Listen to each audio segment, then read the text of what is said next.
Our thanks to our patrons, Jenna Smith, Dan Hedrick, Carl Jackson, Kelsey Tarrell, Richard Gude, Daniel Ammons, Sara Rogers, Troy Lewellen, Joanne Ferguson Cavanaugh, Kristine Gerber, Jay Hanna, Lori Schwartz, and Jim Collison. The North Omaha History Podcast is a volunteer effort, but you can help us meet expenses by becoming a patron for as little as $1 a month. Go to patreon.com/Omaha. Welcome to the North Omaha History Podcast with noted author and historian Adam Fletcher Sassy. Each week, Adam takes you on a guided tour through Omaha's dynamic past. For more than 150 years, North Omaha has experienced powerful leadership within the community. Some leaders have appealed to African Americans, some to white people, and some have created bridges to support all North Omahans. From the 1950s through the 80s, one man was regularly credited with the latter. Dr. Rodney Wead, community leader, entrepreneur, and educator. Tell us about Dr. Wead, Adam. Well, Steve, there's so much to say about Rodney Wead.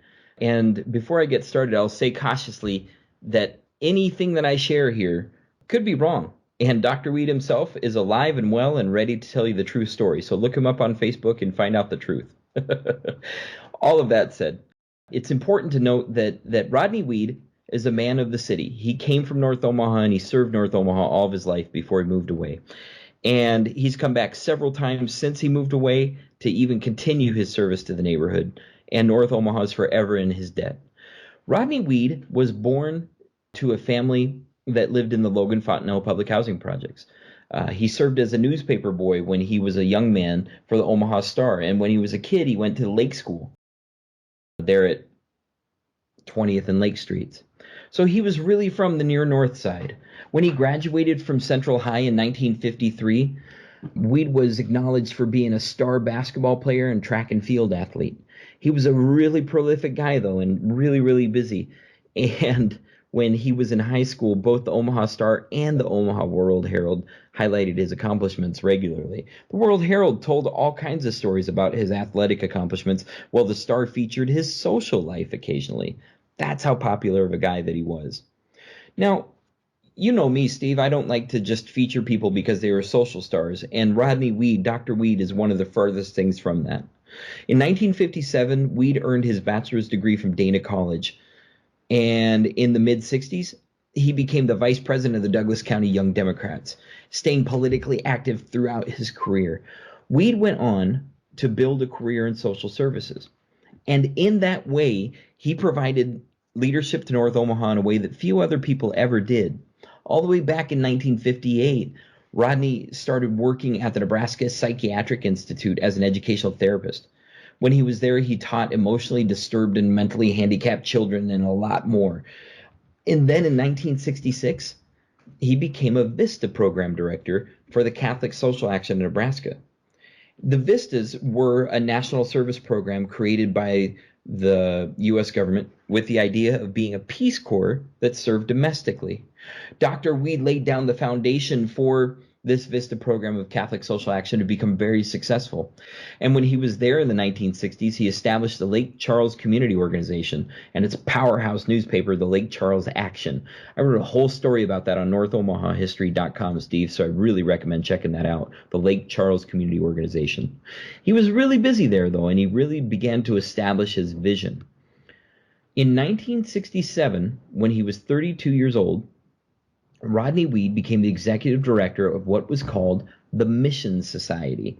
It was a United Methodist outreach organization that was really designed to serve families and the whole North Omaha community, and was really successful.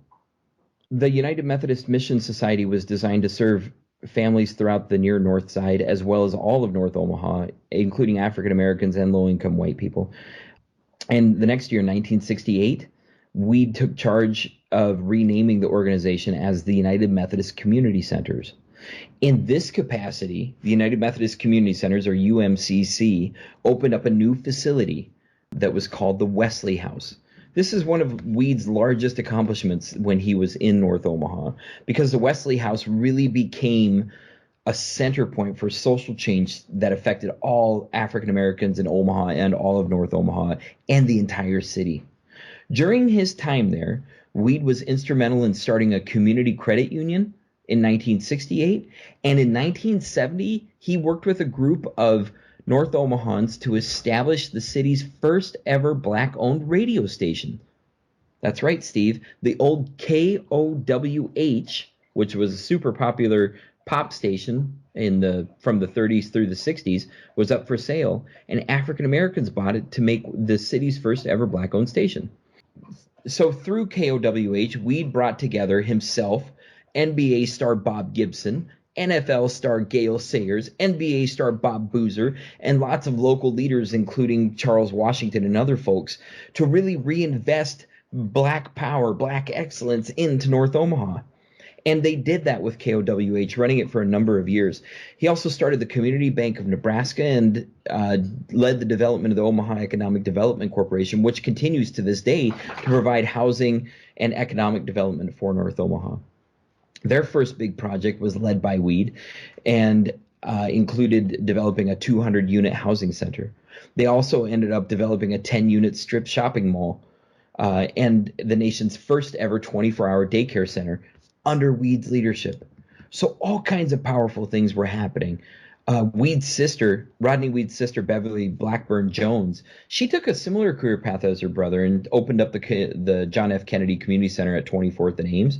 And Wead's first wife, Angie Wead, worked with him at the Wesley House. So it was a family of service that was really dedicated to establishing social change for all of North Omaha.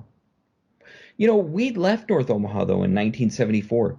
In 76, he earned his master's degree from Roosevelt University in Chicago. He completed his PhD in sociology at the Union Institute in Cincinnati in 1980. He became really involved in other cities and really created a lot of change, but came back to North Omaha in 1983. Dr. Wead was hired as the executive director of UMCC again. And in addition to administering its 23 social service programs, Wead also personally started programs for women in jail and developed a sweat equity housing project in North Omaha. So he was super busy. For 2 years, he was an associate professor of Black Studies at the University of Nebraska at Omaha, and later went on to become an associate professor at Creighton University as well. He's credited with reinvigorating Omaha's Juneteenth celebration during that area. Dr. Wead moved away from Omaha again in 1991, and then went on to lead another organization in St. Louis, and had a successful career there. But during his 30-plus years of his career in Omaha, Dr. Wead led social change like nobody ever. He really echoed the social change brought on by folks like Ernie Chambers, Bertha Calloway, Charles Washington, Mildred Brown, David Ewer, Brenda Council, other folks who are still in Omaha creating that change. And even more so, as the founder of the first ever credit union to serve low-income people in Nebraska, Dr. Wead should also be recognized as the founder of the first black-owned radio station and the first black-owned bank in Nebraska as well. And he has been recognized in some ways. In 2018, the Omaha City Council renamed a section of 52nd Street where the Nebraska Bank was, his low-income service bank, 52nd and Ames. They renamed that in honor of Dr. Wead himself. Dr. Wead came to that ceremony, and even from afar, he continues to support North Omaha in a lot of ways. His leadership is really exciting, and it's an awesome thing to be able to share it. I'd encourage anybody who wants to learn more about what Dr. Wead has done and his spectacular influence in the community to visit NorthOmahaHistory.com, look up Rodney Wead, and check out some of the awesomeness that has been his more than 80 years of his life. And that's a little bit of the biography of Dr. Rodney S. Wead of North Omaha. Thanks for listening to the North Omaha History Podcast with noted author and historian Adam Fletcher Sassy. Join us next week as Adam takes you on another guided tour through Omaha's dynamic past.